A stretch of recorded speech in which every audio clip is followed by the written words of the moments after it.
the more I get to know you, the more I see James Nabours, the man of confidence. Not to say that you're a confidence man, because that would be bad. That would be bad. But I mean the man of confidence, a man with confidence. Maybe I should say that. The trick is to have it, but not always show it.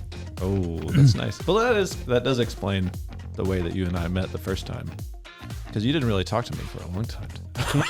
I don't remember, please. But may I first ask for your forgiveness?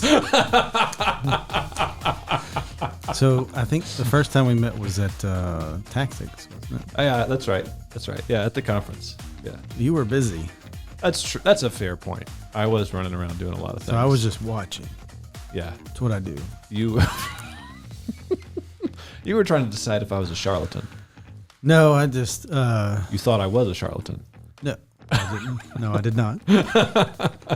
I did not think that. Not once did it cross my mind. Oh, that's good. That's good. That's good. Just so we show up to Tactics, and it's a new place. You know, trying to get the bearing of the place. Oh yeah. I know the speakers because we have been friends with them for years. Yeah. So I visited with them mostly, and then no one introduced me to you until toward the end, I think. Oh, nice. But there was I don't know if disparity is the right word, but there's a stark difference between you and Brandon. No. And I was trying. Yeah, we're recording, but this is all fodder. I don't know about that. Well, if I'm being recorded, I need to be more careful with what I say. How are you doing, David? I've heard nothing but great things about you.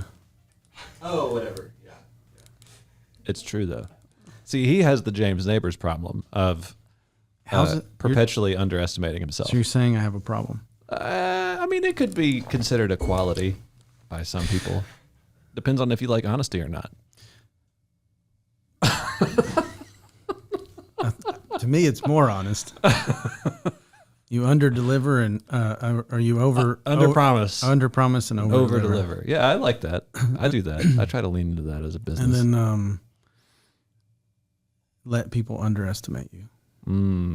Nice. And was that the reason for the silence whenever you and I first met? No. I just wait to be introduced. Oh, okay. Okay. Well, I feel like that's because you rank so much higher than me on the social scale. So I think was that is. I wasn't sure if I was able to even talk to you. Decidedly. Oh gosh, no, we're going down the wrong direction here.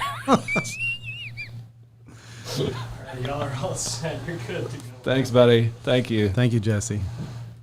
Oh, yeah. Well, that was Tactics, though. Man, how long ago was that? Was that 2 years ago? Was that the first time we met? Mm-hmm. I want to say, I mean, I guess that's 2 years. Wow. That's cool. So I feel like we've known each other longer than that by this point. Maybe it's just, life. Maybe that's just how it goes. As you get older, do you just forget time? I'm asking you because you're older. Thank you. I think what I've learned at this point in my life is as you get older, you are more intentional about your relationships. And so so you tend to distill your relationships into the more valuable. It doesn't mean you're discounting everybody. It's just that. And so when you find a very valuable relationship, it seems as though you've been friends for much longer because of the intensity, or you could even call it the quality of the relationship. I think that's a fair assessment. I think I have done that. I was talking to my daughters about that not too long ago, actually, because they were talking about their friends from high school or whatever.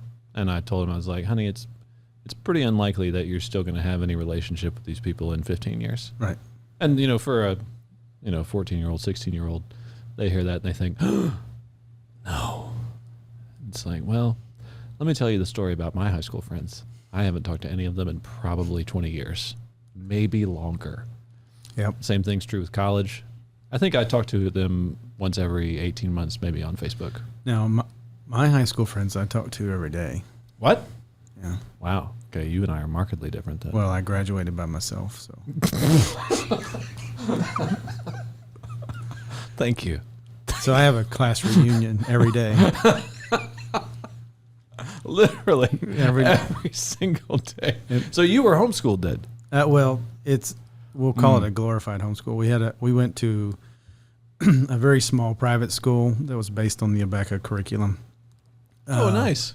And over time and through attrition, it got to the point where it was probably 25 students at the end. Oh, wow. Okay. And that was mostly elementary, and I was one of the only, I think there was one senior, one junior, two sophomores, and maybe three freshmen at the How time. old are you?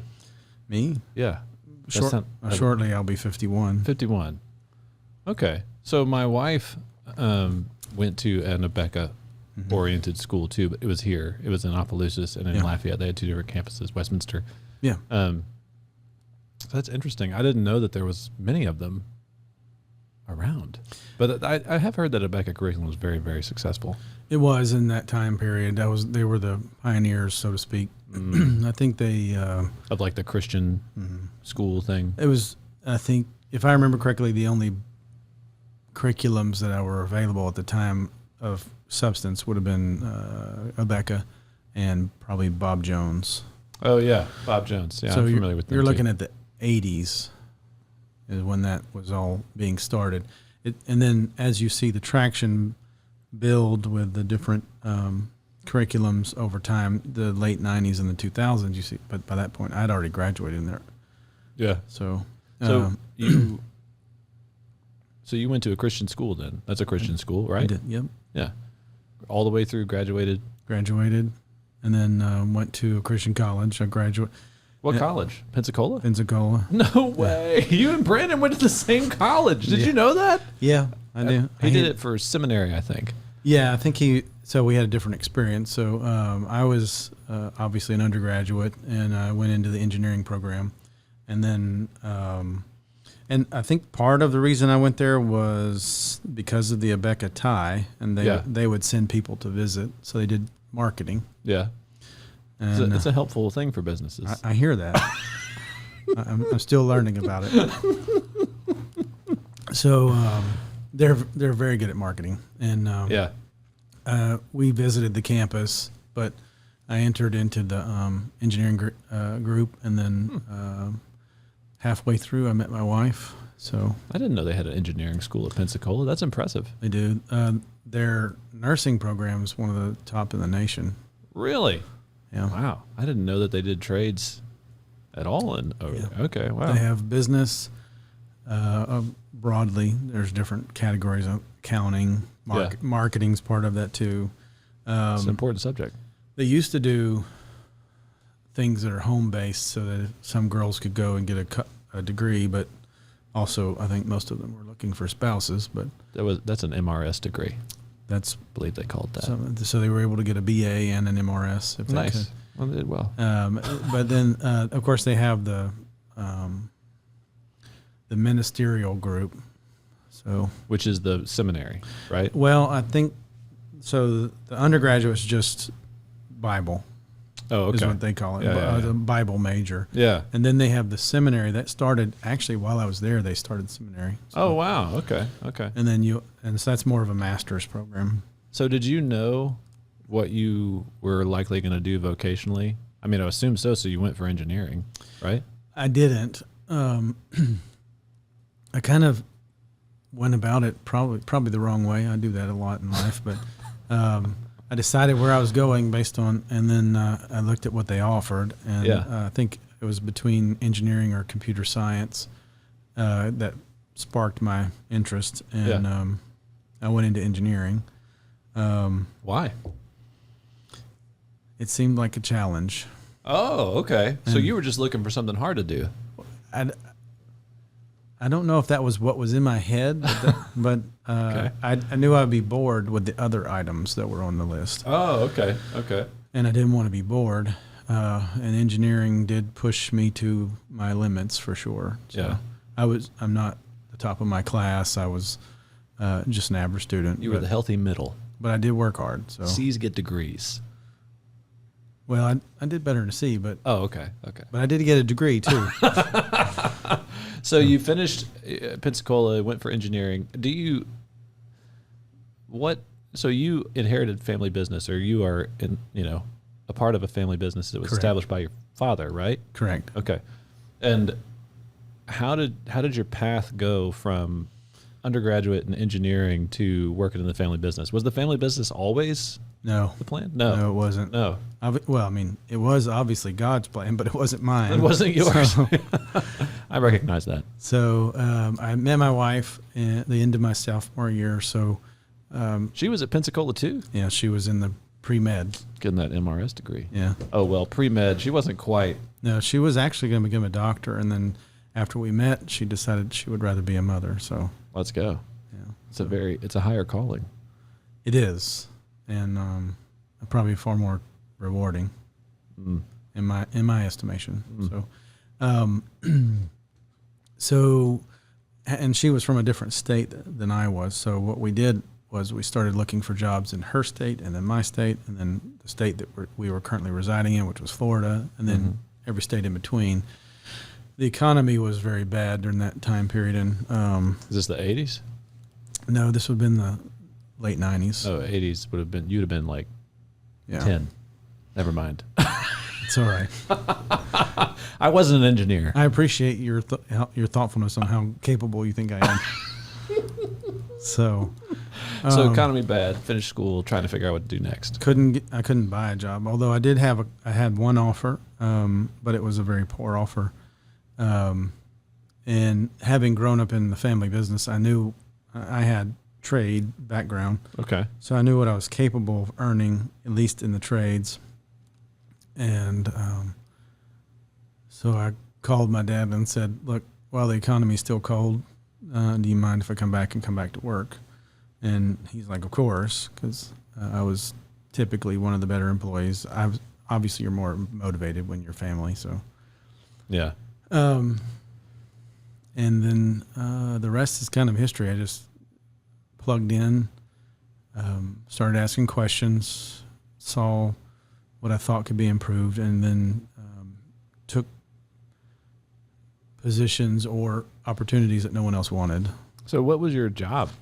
What did you do Initially? You were a welder, I guess? No, well, so the first time when I first came back, So KJ's, we should say this. KJ's is a oil field oriented service company, does primarily construction of pipe for rigs. Is that a decent layman's definition?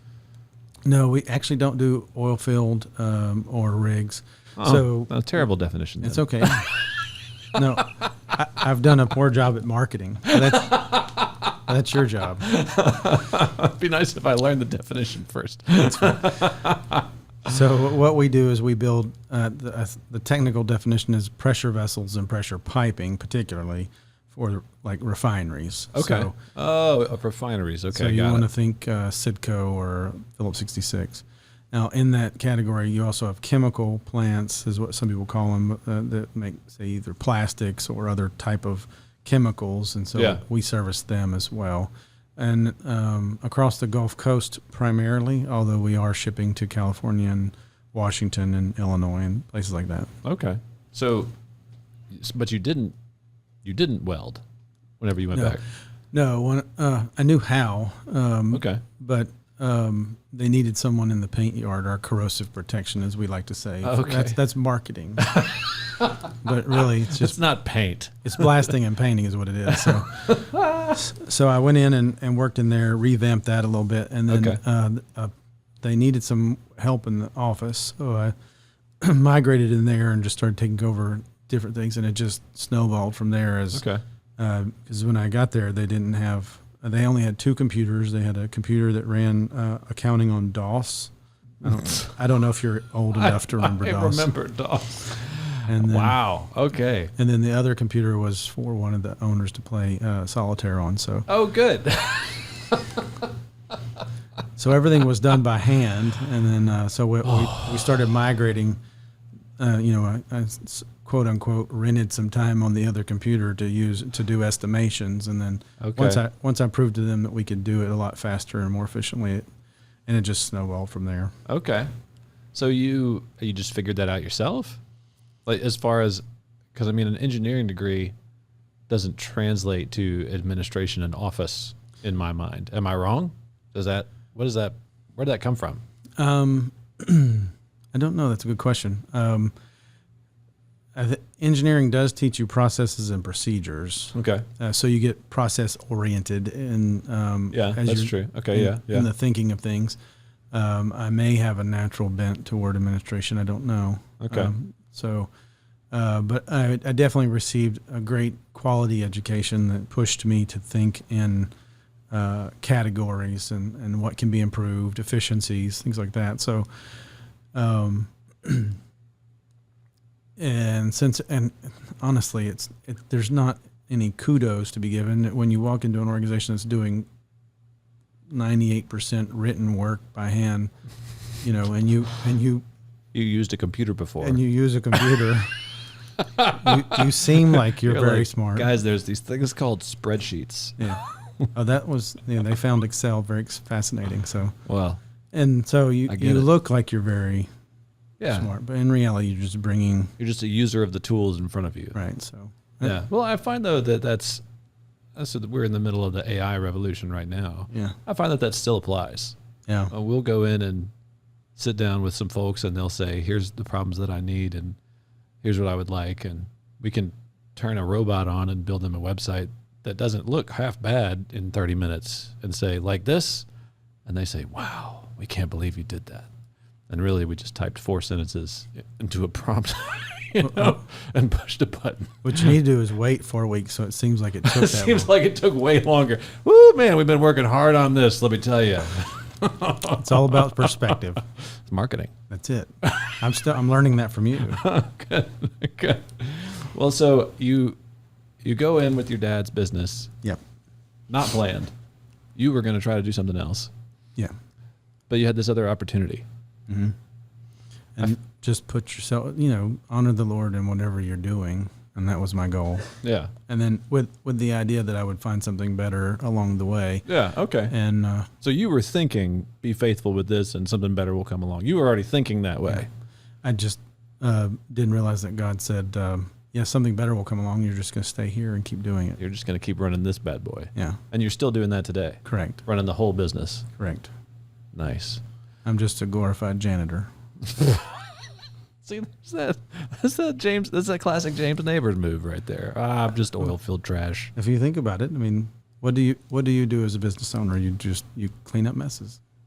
Well, solve problems. That's fair. Yeah, that's a better marketing way to say it. I solve problems. There you go. Yeah. Clean up messages. This is why you're the marketing guy. Well, you said it first. I just agreed and categorized it. So you came in, talk to me about what was the moment for you where you was like, I think I'm going to do this forever. I think this is it. I don't think I'm going to look for anything anymore. Was there a moment, or did you just kind of grow into it? Probably a little bit of both. I did grow into it, but somewhere around the 2-year mark, I remember I convinced them that we should build a network, including a server. And like a computer network you're talking about. Okay. Because you remember we were doing things, MS-DOS. Yeah, we were Minesweeper. grinding pencils down. Yeah. Smoke signals to our customers, that kind of thing. So, Nice.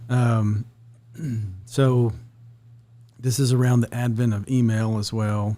The year 2000 was there. That's Hold on. Everybody worried about Y2K. You guys weren't even sending emails. No. How did you? It was a fax machine. There was a fax machine. No. Oh, man, this is amazing.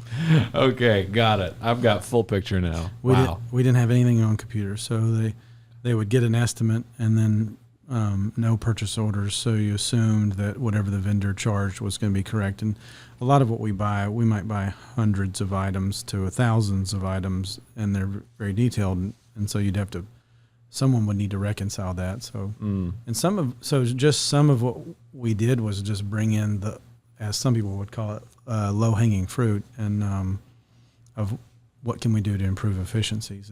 And that I found a lot of value in improving and bringing efficiencies.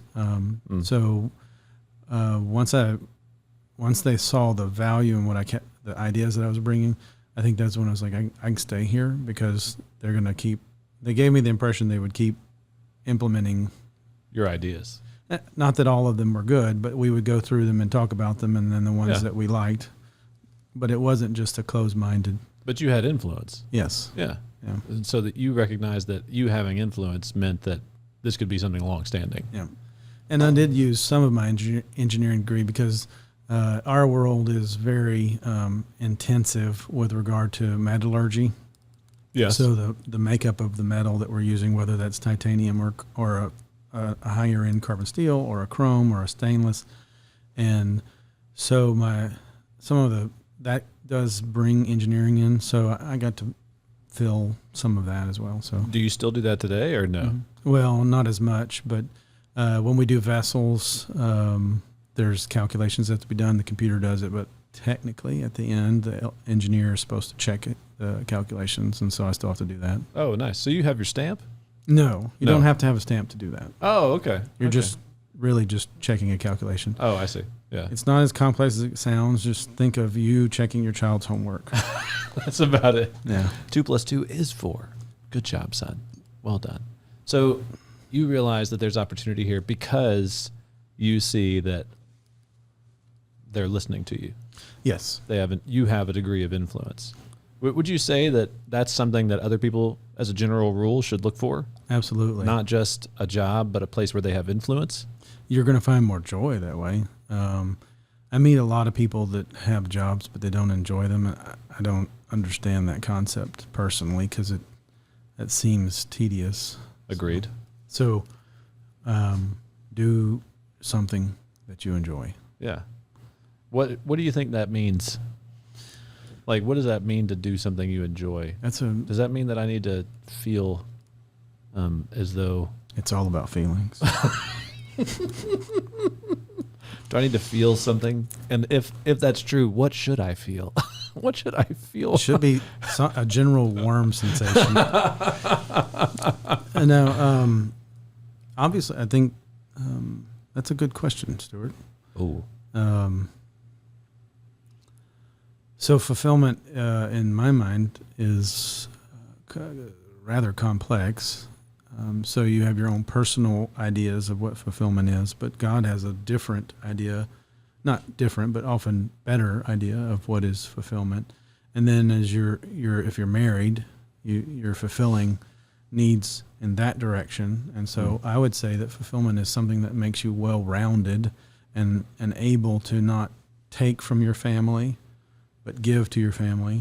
So early on in our world, there's a lot of overtime, and it took me a minute to balance that. But Because when the order got to go out, it's got to go out. well, and the old school idea was sacrifice everything. So, but I was able, with the influence, to bring in the ideas that we don't have to do it that way. We can still do overtime, but we don't have to work Sundays. We don't have to work around the clock. And so that people are not, people are your assets, yes, but they're not commodities to be burned. So if you take better care of each other as a family, not as in blood family, but a business family, Yeah. you'll get more output. Now the goal is not to get output all the time. You're not just trying to tweak buttons to get more out of people. You're trying to put more into them, and it just so happens that they give more because they're happy about where they are. So you're asking me about fulfillment. I think the most important thing is to make sure that the people around you are fulfilled as well. That brings you fulfillment too. Yeah. It's. I think what we're saying. Let me try to rephrase this a little bit. You can say it a lot better. You're a preacher. Or I can say it a lot longer without necessarily saying it better. There's that option too. I think what we're saying is we're trying to find a way to build other people, to make them better, Absolutely. to grow them, to be other oriented. Yeah. In leadership. Like this, it reminds me of the analogy of a good king, right? A good king, a good leader. The early gentry of English nobility would be a good example here, where they were lords. That's true. They were kings, but their job was not to consume all for themselves, like to be self-oriented. There's a way that you can do that, where you just point everything at you, and you eat the payroll alive, you eat the assets alive, you eat the people for your belly.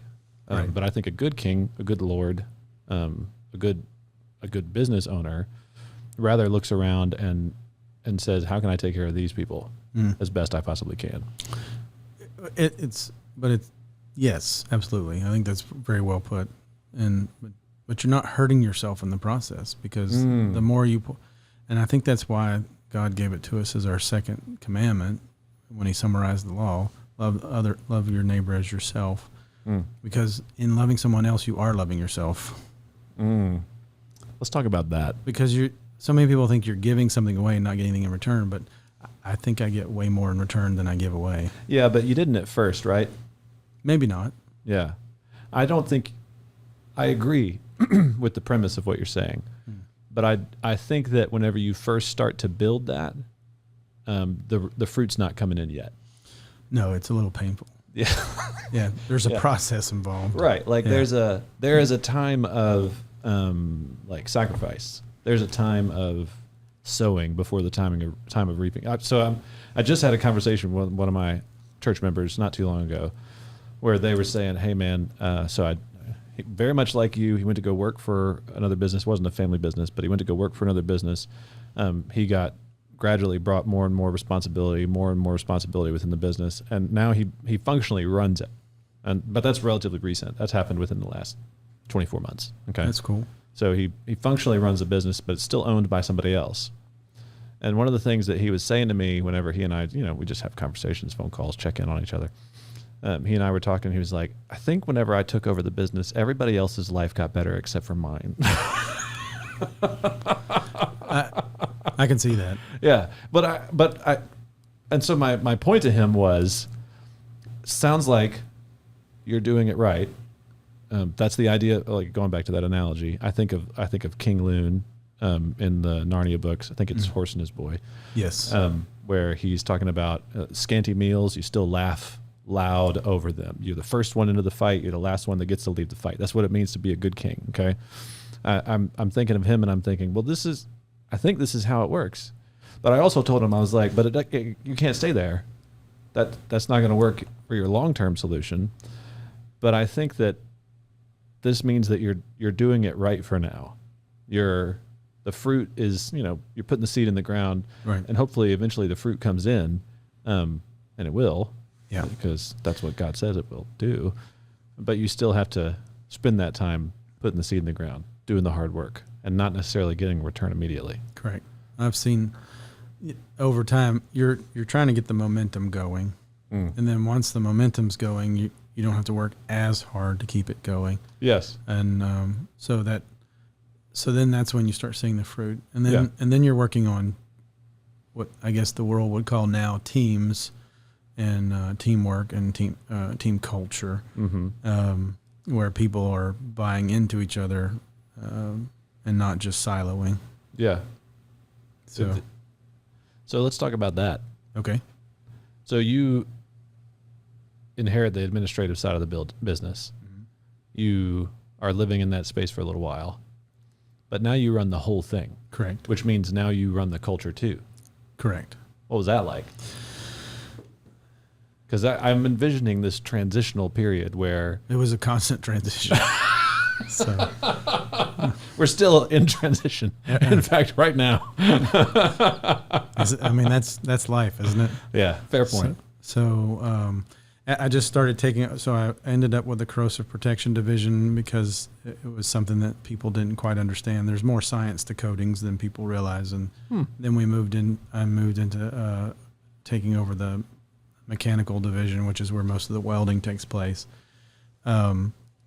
We had a few other divisions, but what we learned, and I was able to help influence, is if we focus on what we do well, we should drop off some of these other divisions that are not as profitable, but they're also they're not really in the middle of our wheelhouse. Where if it's a Venn diagram, they're not right where we need to be. Yeah. And so then focus on what we do well.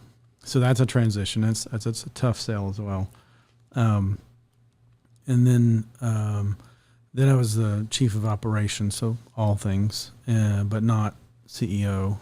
And then it would have been somewhere around 2017, if I remember correctly, I took over as CEO. And then that was a different experience because in all my transitions previously, it all made sense, and it was just like the next step. But that step to CEO is a different world. Because COO, you're running Yeah, your hands the are operations of the business. Okay. Yeah. CEO, it's I'm running everything, including the people. You're running the people that run the things. Yeah. Okay. And so you're definitely more involved in the team culture Yeah. and less in the day-to-day. And then that also puts you in the areas that I wasn't involved in before, which is like in the boring stuff, insurance, banking, taxes. Everybody's favorite. My taxes are my favorite time of the year. So Yeah. Well, thank God it's over. And- I just paid mine. I don't have to think about it. there you for go. Till June. A few more months. If you're on a quarterly basis, it's in 2 more weeks. Oh, dang it. Yeah. I am on a quarterly basis now. Dang it.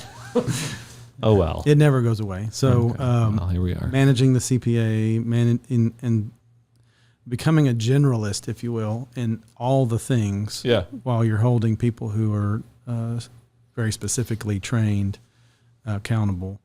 But when you move from operations to that, Mm-hmm. it's boring.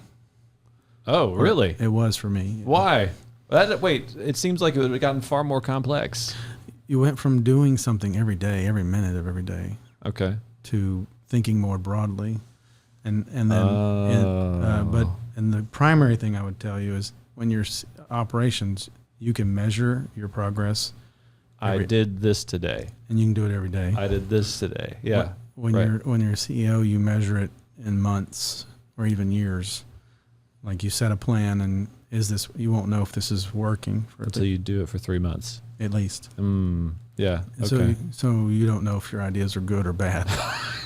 Until you find out they're bad. But then what I learned was it was a moment, and then I learned I really do like this because I spent more time working on next level. What does that mean, next level? Future planning. Okay. Yeah. And then you have and then once you're in control of the culture, you have a very direct ability to affect that. So you can start working on your people in a much broader sense. So one of the things we started doing in the last couple of years is thinking of the business as a ministry. And so we've been given these talents. Yep. What do we do with them? Yep. And so this business is supposed to produce something, and it's not just money. That's why we're here. Everybody wants to make a living, and I get that, and that's important. But how do we affect a change in our people? So we brought in, now we technically call him a chaplain, but at the time it was just, hey, we're going to bring this pastor in. And he would come into our safety meetings and give devotionals. And then that morphed into guys wanting to talk about their personal lives. So we opened up counseling days. And Oh, wow. yeah, where he comes in and they visit. And depends on who it is, but typically half-hour increments, and as many people as they want. We pay for it. They don't have to. And they Wow. And I was actually visiting with him yesterday before I came here. One of the questions I said, do you think we're affecting a change? I'm just, want your viewpoint. And he said, if you're looking for the change to be like people immediately have decided to be baptized, then no. So are we moving in that direction? Then yes. But he said, like some of these guys, he's actually getting to read the Bible. Wow. And these are people who have never even opened the Bible before. Wow. Wow. So if we have a disciplinary issue, we run that through him. Nice. So he's HR. In a sense. And of course he brings his own flavor, we'll call it that. Yeah. And they're exposed to true wisdom. Yeah.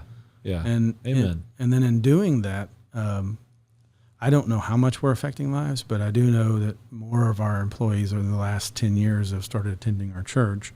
But There you go. Mostly in our management. But Yeah. we do some other things that are creative. I may not want to say on camera.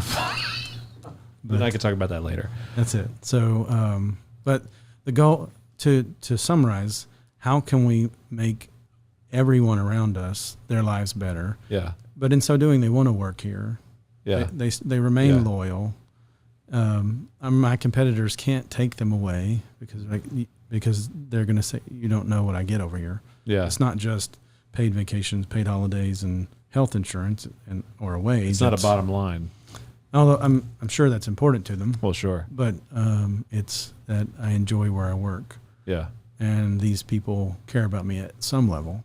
So what do you think as a business owner, how does what would be the most important thing for another business owner to start instituting a culture like that in where they are?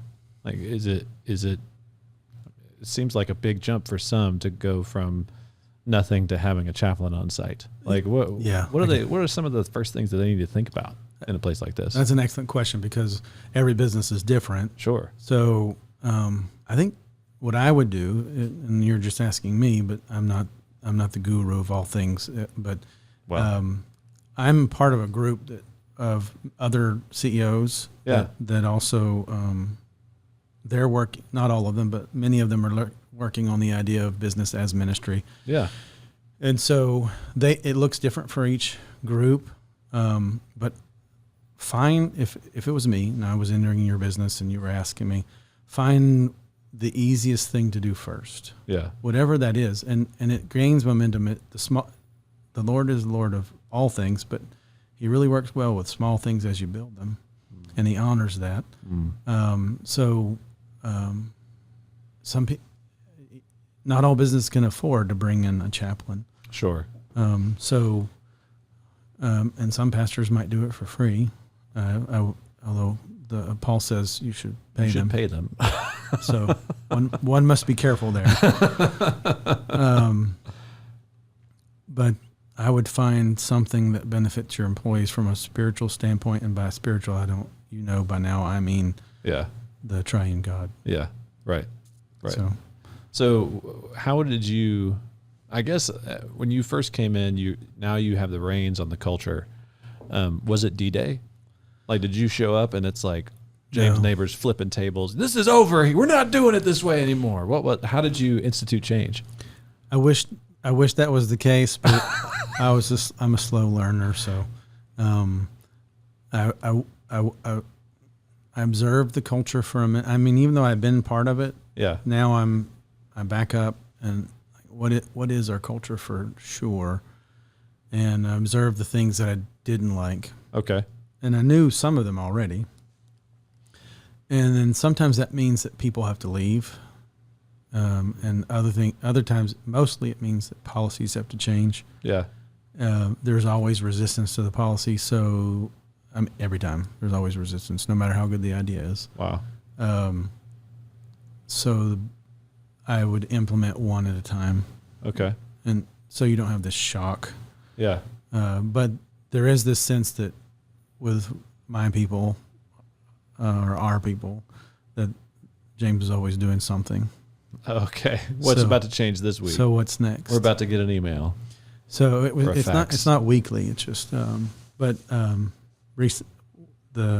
pushing more and more currently in this year. Our verse for the year, I try to set kind of a goal. Strategic goals are business typically oriented, but you also want to do something that keeps them focused. So is Proverbs. And I'm going to summarize it because you got me on the spot. But if a man does his work very well, he will stand before kings. And I'm trying to remember that you're the pastor, so you may remember that better than I do. But basically, and that's the goal, do everything to the glory of God. But when we do it well, people are going to want to know why we do it well. And then we can give an answer that says it's because of our Lord. And so this year, in all my one-on-ones with my managers, we're pushing into that. So what is it that we can do that makes this better? So what that translates into, we're not just improving quality control because we're looking at our bottom line. Yeah. That's good, and it's not wrong, it's right. But we're also trying to improve quality control so that we honor our customer. And then and more so, we're honoring God by doing our jobs well. Yeah. So, And like you said before, if you love others, love your neighbor, it will return good things for you. yeah, Same thing implies here. Like if you work hard to serve the customer well, because of who your God is, the Lord is honored, and the customers like you, and more stuff comes. The business continues to grow. probably one of the most controversial policies that I started was because we work, as you say, oil field, but it's refinery, but they're very related. Oil and gas. Oil and gas, it's all go, go, go, very demanding. We don't work Sundays. And I said that. You said that. When did you implement that? At the very beginning. That was your D-Day moment. That was the first You became one. the CEO and you were like, we don't work on the Lord's Day. Right. Nice. And I had already introduced the idea before, but I didn't have the other CEO didn't quite agree with me. I was able to steer it and make it happen as the COO Yeah. most of the time, but making a policy is something different. And so my frontline managers were all resistant to that because in their mind, it's not possible. not possible. We're not going to be able to do it. But you do. Yeah. And they fought me for a year. They would, go around and try to make it so that they had to prove me wrong. Yes. And I would shut it down and kindly and say, no, we're holding to the standard. And now they're all like, they see it. Number one, our people aren't tired.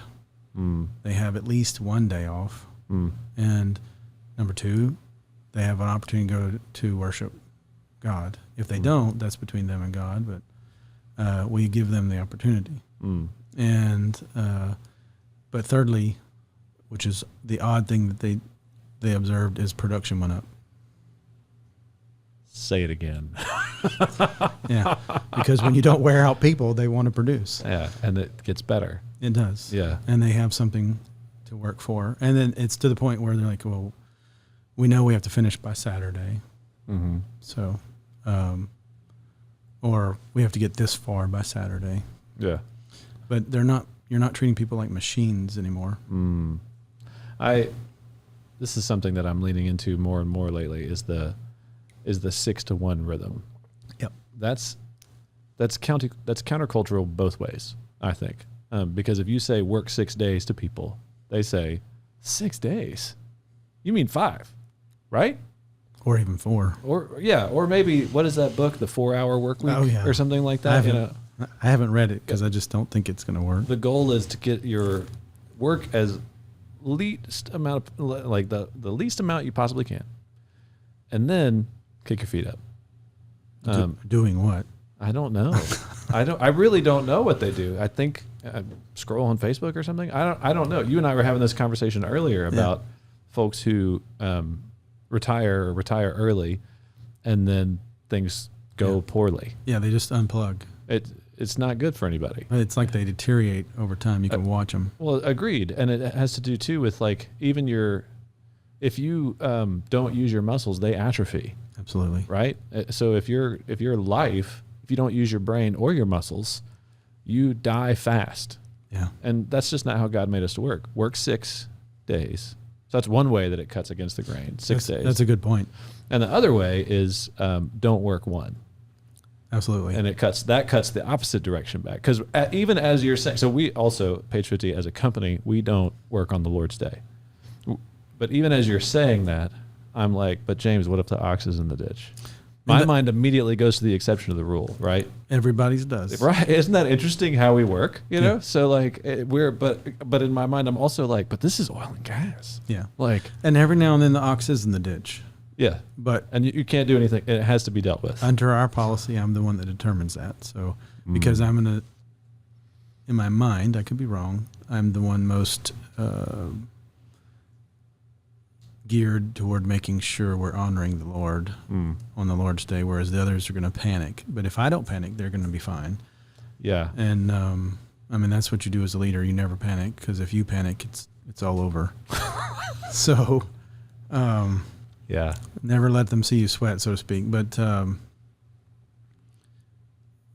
the Lord's Day issue was the big one. That was the Okay. big hurdle. And, but eventually, every now and then, it's about once a year, once every 18 months, something will come up, and I'm like, that customer needs us to do this. This is an emergency. But even then, I'm able to, I'll handle it myself. Yeah. I'll deal with whatever is in the morning before church, make sure that something gets started, meaning materials coming, not people working. Mhm. They still get to go to church, and then we just start right after church. You're unfortunately forsaking half of the Lord's Day. So how do you, like, what is your lens that you're passing that through? How do you determine as a business owner in the industry that you're in when the ox is in the ditch, when an emergency is hit? Because I know that's going to be the next question. Yeah. Right. Because everything's an emergency. So, Yeah. Right. Well, especially in your field. Right. Like, time is money is the statement. You know. Typically, if something has imploded or exploded and there's an actual danger to people or environment. Okay. So then you'll say, all right, we need to pull this. Yeah. But that's still rare. Correct. It's like 12 months, 18 months. Most maybe of the once. time, most of the time, their emergency is because they had poor planning. But we have built efficiencies in and maintain. I wouldn't call it an inventory, but a surplus, so that we can quickly man up. Yeah. And still get. Most of the time, when we tell them, we don't tell them we're not working Sunday anymore, because it just makes it easier. We just say you'll have it by Tuesday, or you'll have it by Monday afternoon. And they're like, and most of the time their response is, wow, that's faster than I thought I'd get it. Awesome. So it doesn't matter. Right. You didn't have to work Sunday. Yeah. You just tell them when they're going to get it. And they say, okay, thanks. Yes. Yeah, Most of the time. I find the same thing is true with us. Most of what we do is deliverables, is handing products to people. And we just say, we'll give it to you on this day. Yeah. It's our business. Yeah. How much work gets done and when in order to get that done, but you'll get it on such and such a day. Right. And then setting expectations is probably the part. And instead of telling what they can't have, you can't have me on Sunday, you tell them what they can have.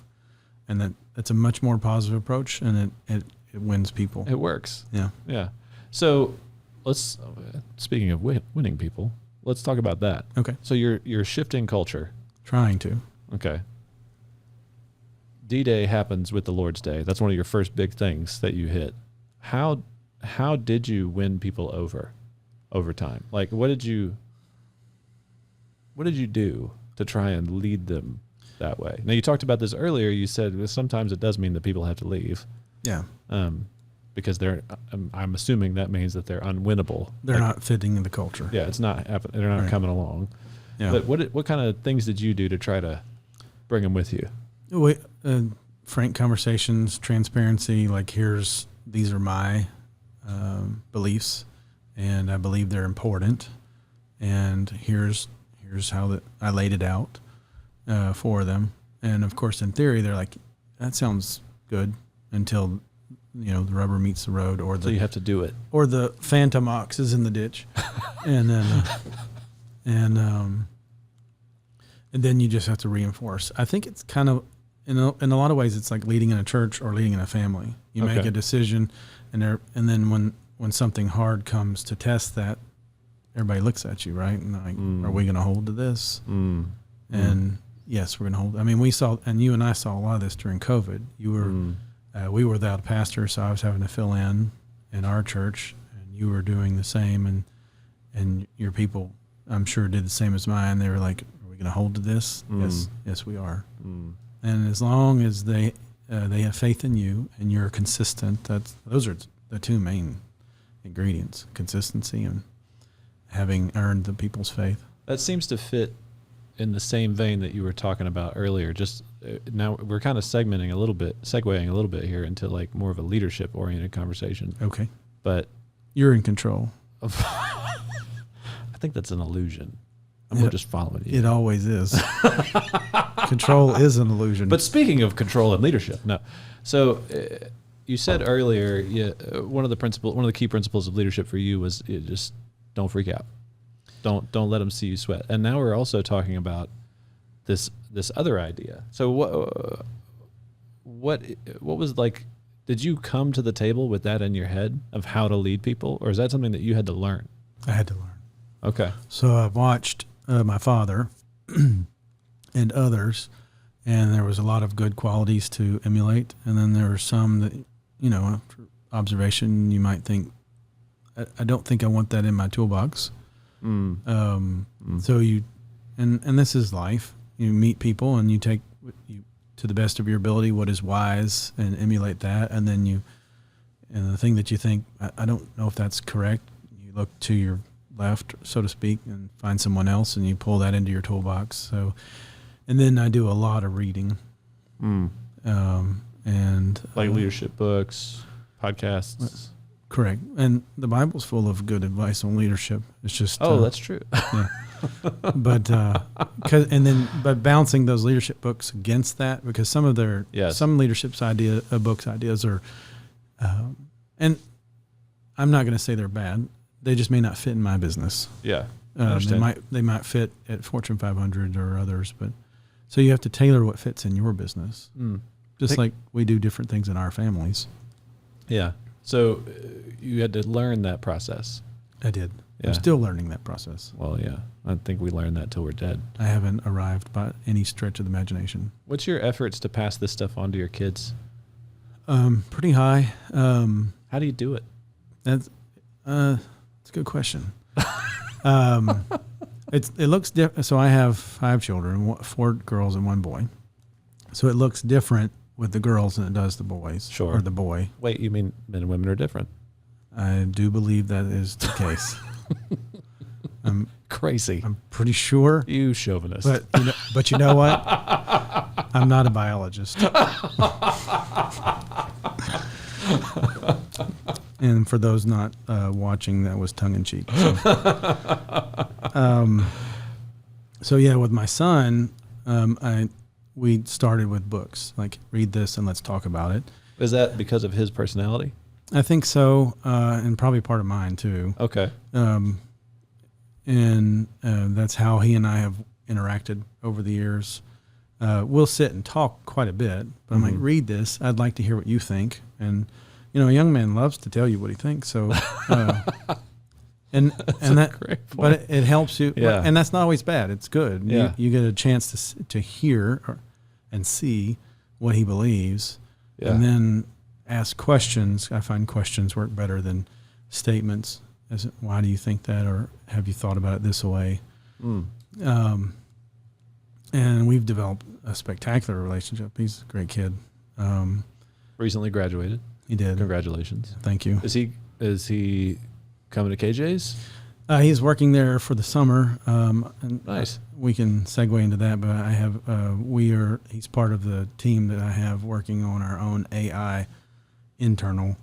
So we're building our own computer server. Oh, let's go. With the fancy GPUs and all that. And so you started with spreadsheets and now you're building artificial intelligence.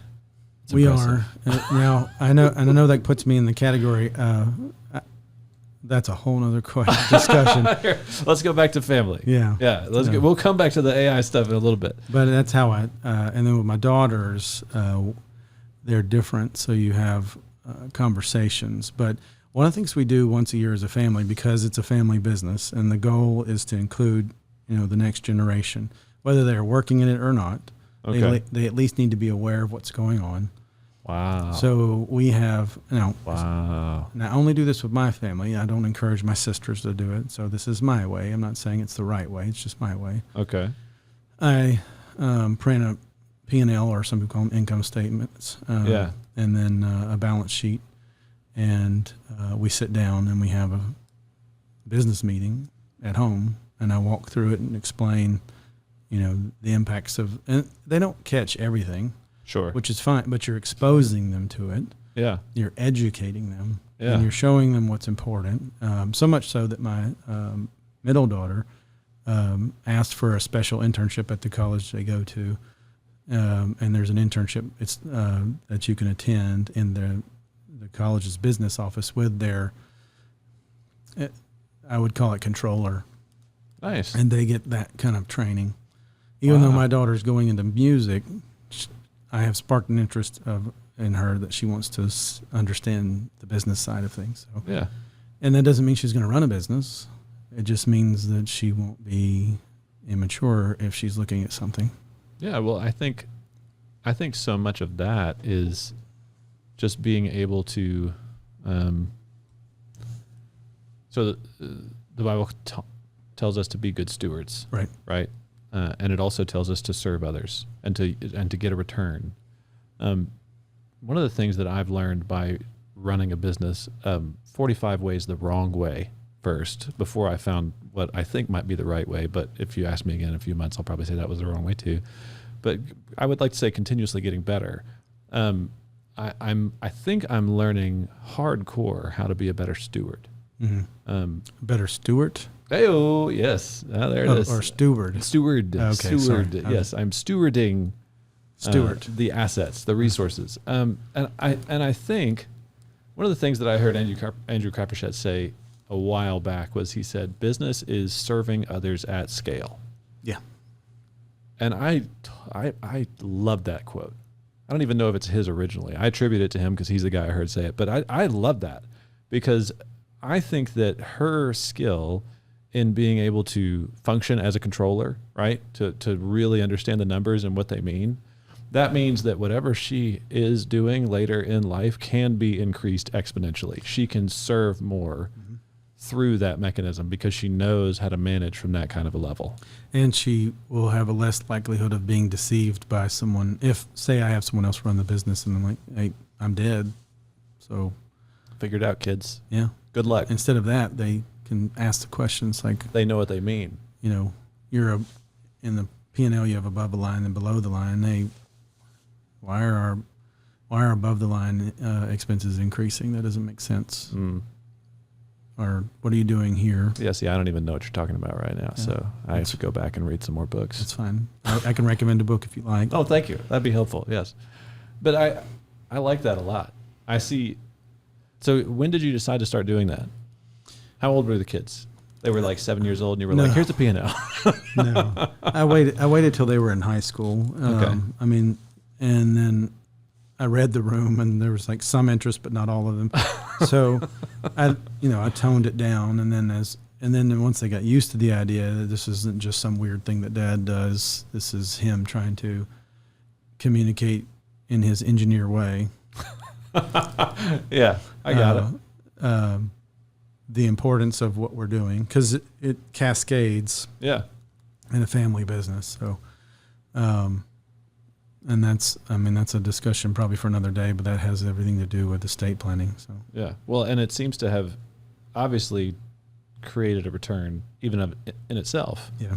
In your daughter, one example, and your son, the other, who's now working on implementing an internal AI engine. Yes. Let's go. Okay. And that's so we can do the mundane task internally, and I also want to kind of control where our people go for AI. Because there is some security concerns now. Well, yeah. Well, anything you put into Anthropic's engines, right? They have in their clauses that they can read it, right? So if you're throwing your, social security number, which I'm sure people are, throwing it in there, their car's VIN number, or you don't do that. I do that every day. I mean, yeah. Your title might have been sold already without you even knowing. I've sat in business meetings with other entities, and they're just talking before the meeting, and they're like, I have Claude checking my email and running my bank statements and even invoicing, and I'm not comfortable with that. Yeah, well, there's a high Claude Work just came out, and I assume that it has some different permission levels of visibility. I assume that because one of the things that they are advertising is that it'll plug. Don't worry, guys, it'll connect straight to QuickBooks for you. Yeah. And I'm like, I don't. That seems like a bad. How many times as the large businesses such as Google said your information, we don't get into your personal stuff, and then 3, 4, 5 years later we find out no, they were deep into it, and it also was all stolen. Yep.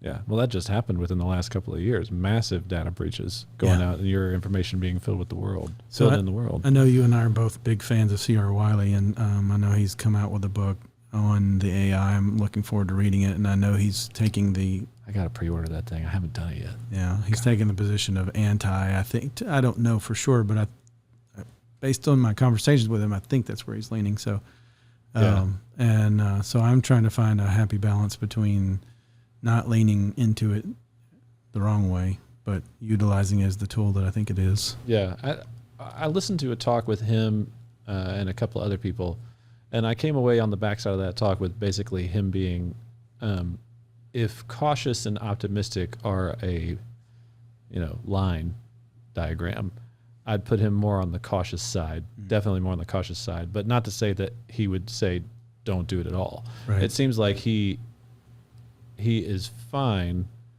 or maybe not fine, but he's okay with folks utilizing the tool for specific mundane, less human tasks, right? Well, and he goes all the way back from what I've listened to him, tools, and an AI is a tool, but let's just talk about tools in general. Tools are not tools in and of themselves. They shape us. Yes. So the internet was a tool and it shaped us. Yeah. Facebook can be a tool and it shaped us. Yes. But so did TV, radio, yes, cars, yes, electricity. yes. And so the question becomes, are we being shaped by God or are we being shaped by our tools? Yes. And now I've over summarized it. C.R. Wiley does a great job, much better than I can. Yeah, well, I think that's a great point. I do think that that's an important distinction. The expression "just a tool" is problematic. Yeah, because nothing's neutral. Yes, and it also means that you don't understand tools. Correct. A hammer's not just a hammer. No. It affects you, the person who wields it, as well as whatever it's being wielded on. Absolutely. That's a thing. Man. Okay, so we got way off on that one. Well, I enjoyed that moment. That'll be the high point of the conversation. So, talk to me about this. So you came in, established a culture. I'm establishing. I'm still working. Establishing. Yes. Excuse me. By no means have I arrived. But you're treating it as a family business right now. Correct. So there's a trajectory here where you step out. Oh, I hope so. It's either that or I die at my desk. What does that look like? Like, what does it look like for you to step out of KJ's and your kids to step in? The current plan is 10 years from now, start this secession process, and that's training. Doesn't mean it happens. Right. Secession is not, if it's, in our opinion, if it's done well, you don't do it. Here's the keys. Yeah. So you start training. And so I'm fully committed to 10 years of training. So that means roughly 20 to 19 years, give or take. That puts me in my 70s. I was going to say. I'm not retiring. Say it again. I hope. I don't plan on it.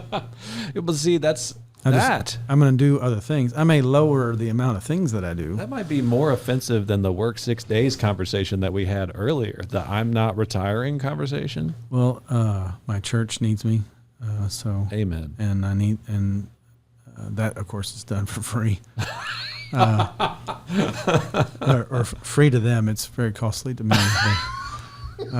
Mostly to my sanity.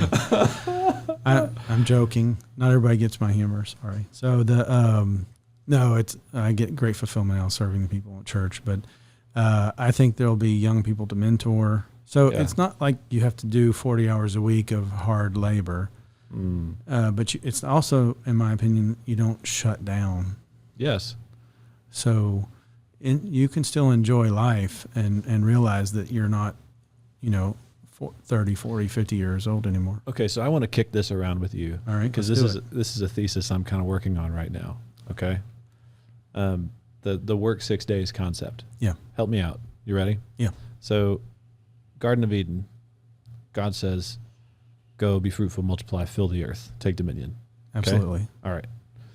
He says that before the fall, before sin enters the world. Yeah. So they have work to do, and that's the work. Yeah, okay, so, and it was a blessing. And it was a blessing. Yeah. That's correct. It was not a curse. It was a good thing for them to do. But it seems like that the work that they are given is task oriented to the mission. Okay. Because it is. Yeah. Our problem today is that we've let vocation hijack the word work. Yeah. Okay. I see that. And so in other words, when we say, like earlier in this conversation, when we were saying work 6 days, I think that people hear that and they say, so I go to my job 6 days a week, which in some career fields, it does mean that. Yeah. Not all necessarily. Yeah. But my argument, and I think this is right. Whenever we say work 6 days, what we're really saying is, what are you doing in your life to fulfill the mission? And that should occupy 6 days of your week. Absolutely. Because that's what God did. Right. And then on the seventh day, what did he do? He rested. He put his feet up. He took it back. Yeah. He conversed with his creation. I think that our proper trajectory as human beings is to think that way. Yeah. 6 days of work oriented towards the mission of God, Missio Dei, and that one glorious day where we go to corporate worship and we enjoy worshiping our Lord, fellowshipping with one another, and we rest. Maybe we have, fellowship meals at church. Maybe we just smoke cigars in our backyard, which is my new personal favorite thing to do on Sundays. Absolutely. I don't know what do you think about, kick this around with me, James, Sure. because I'm trying to work out this. I'm trying to work through this right now. Yeah. Work is definitely being productive. So how do I produce to the glory of God? And that could very well mean that I have to do my own plumbing. That is work. So I'm a big fan of being productive. So our work can, let me rephrase that. Our vocation can consume us. Sure. And that's not God-honoring work. Yes. So Agreed. because it becomes an idol. Yes. So Yes. we have to create non-idol worshiping work. Yes. And then the question becomes for each person is, what does that look like? So I can work 6 days a week because my customer needs me to, but I have to be careful not to make that an idol. And it sends everything else out of whack. It does. Yeah. It messes up the family. It messes, Yes. Your own spiritual, your emotional well-being, those kind of things. And in that group I referred to that we're part of, we do something every month called a balance wheel. And it's for accountability purposes in the room. Everybody holds each other accountable. So we tell, hopefully, the truth about all. Businessmen tend to fudge numbers sometimes. So That could happen. So, I can see it. it's kind of like pastors. How many people are coming to your church? Oh, hundreds. Yeah. So sometimes I can't even count them. There's so many. To be fair, you're just rounding. But which way do you round? Yeah. So, I throw myself off. No. So work Yes. as the mission. And I think it's more important. I think it's very important to define what your mission is, because if your mission is just work, We're in trouble. well, you kind of lose your way. Mm-hmm. My mission is to grow this business. Right. Uh-oh. But if your mission is, I'm going to labor to glorify God, and you truly use that as a filter, Mm-hmm. I'll just say it because it's easy. It is very easy to say things and it's harder to do them. And I have that problem every day. Yes. All right. Does this work that I'm about to do glorify God? That's going to aid you a long ways in that journey of understanding the 6 days of work. Well, and it also helps you with interacting with your family. Yeah. And keeping those priorities right. And you will start to make priorities. Mm-hmm. Like in this case, sometimes it's like, kids, I do have to go to work. Mm-hmm. And this is so that I can provide for you. And Mhm. other times this is not as important. I can put it off because being with you is more important. Yeah. And that's what we're doing on the Lord's Day. We're saying, you have given us all 7 days, Mm-hmm. and then you've only asked for one back. Mm. So that seems reasonable. Yeah. And it is about learning when, man, so much of the older I get, the more I just realize how I don't know anything. Yeah. Just when I was 22, I knew everything. Yeah, I'm almost fully stupid now. I'm now in my fifth decade, and I'm pretty sure I'm I actually ignorant. know nothing. Yes. How about that? But it is interesting how much wisdom it takes to be able to think through what your priorities actually are, what you ought to actually be focusing on and doing. Yeah. And it takes a tremendous amount of no. I'm a serial starter. It's a problem. Like some of my employees who know me well now, I'll come in with some new ideas and they're all like, oh no, here we go. We're about to start another thing. You knew this. You came to a conference that we put on. Why did we put a conference on? I think I was literally sitting in my office one day. And I was like, you know what we could do? And you did a spectacular job. Well, I have a great team. I just was the one who was saying, hey guys, guess what? Guess what we're going to do? And the Lord blessed and it became a thing. But, I'm learning more and more about the things to not to do right now. Seems to be the situation that's happening to me. I'm trying to focus more on where the fruit is right now. Yeah. And then lean in there. Yeah. That's where my head is kind of operating in these days. And it takes a lot of thoughtfulness to be able to do that. And that means you have to be still. Yeah. And like turn your phone off or something. Be still and know that he is God. Amen. And that's hard. Yeah. Because there's the other side of that too. Like what about all the times I have not made the right choice? Right. And then I have to believe Romans 8:28 is actually true. That all things, including the times when I wasn't still, they're still going to turn out for good. And that's because he's God. Amen. And that doesn't mean that you won't suffer the consequences of a bad decision. Sure. I do that on a regular basis, but bad decisions, that is. And but you move on. Yeah. You do the next thing. Amen. And you lean into the work. But yeah, in that group I was referring to, I'm shocked at how many Christian CEOs struggle with the idea of Sabbath. Now, you can get into Sabbath is really Saturday and all that. I'm talking about the Lord's Day. Yeah. So Sunday. Right. But Typical New they Covenant. they talk about the idea of taking a Sabbath, so taking a rest. And when I talk about it, even in those circles, and so we're talking about all CEOs and I'm telling them it is possible. And they're like, how do you know? I'm like, well, this is how I do it. And in many cases, my business is, and not saying this in an arrogant way, but is larger than theirs. And so their natural tendency say, well, you can do that because you have more employees. And that's fair, maybe. Or maybe I can do it because I just decided to do it. Well, we have 5 and we do it. Yeah. I don't think it's an employee thing.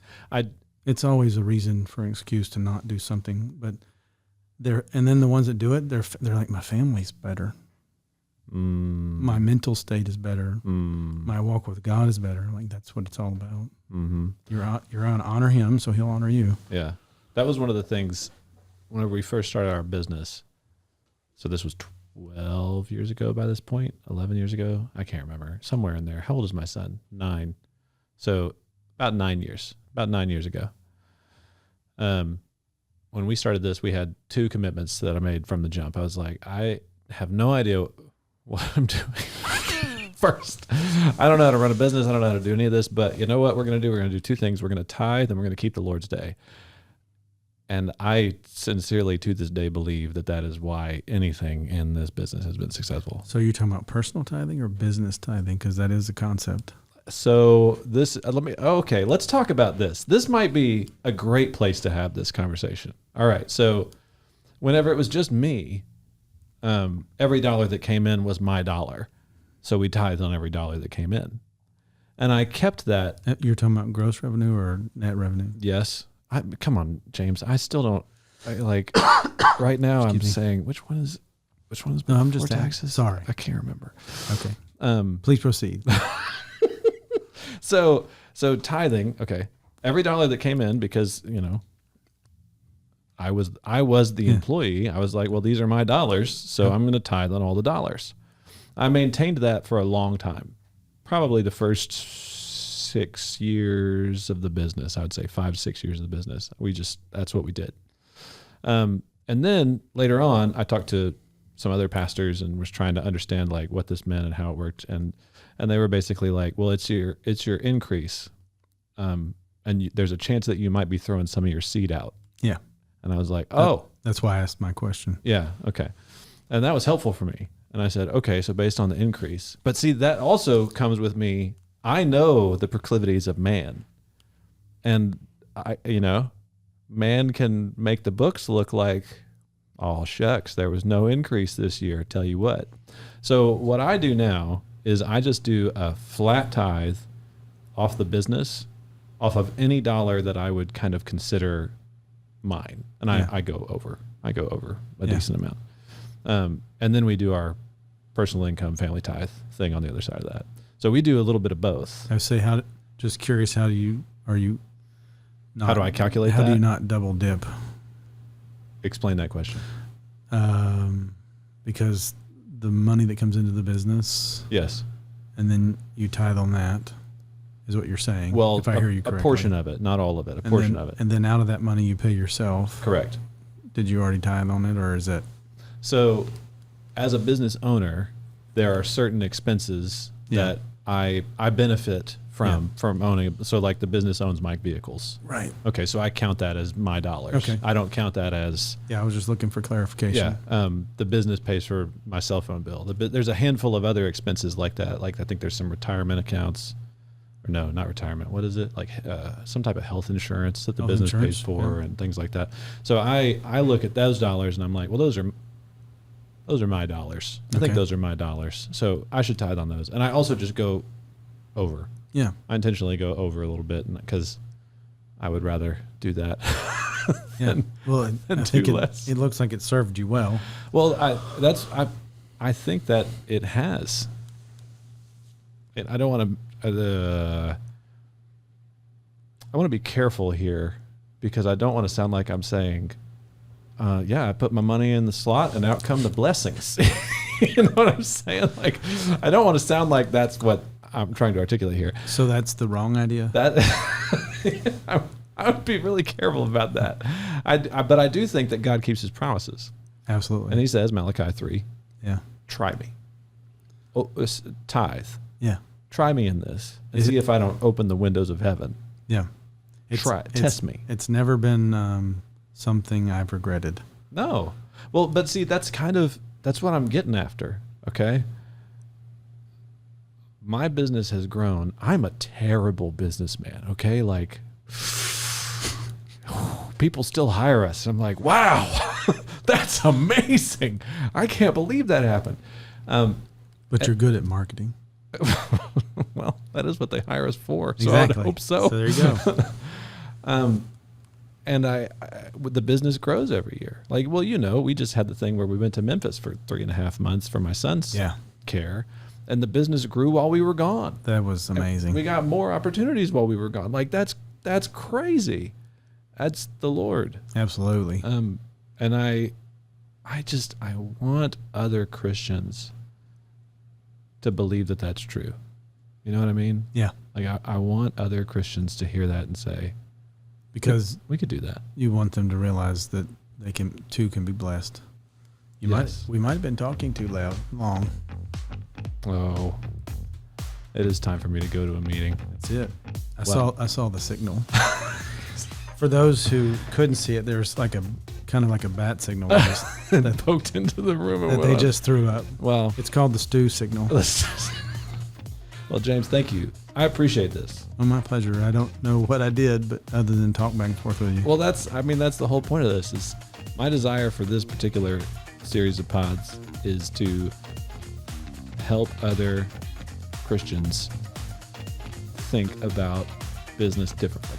Yeah. That's what I'm trying to do. And I think we accomplished that goal. Well, good. So thank you so much. I appreciate you. Thank you. It was an honor. Yeah.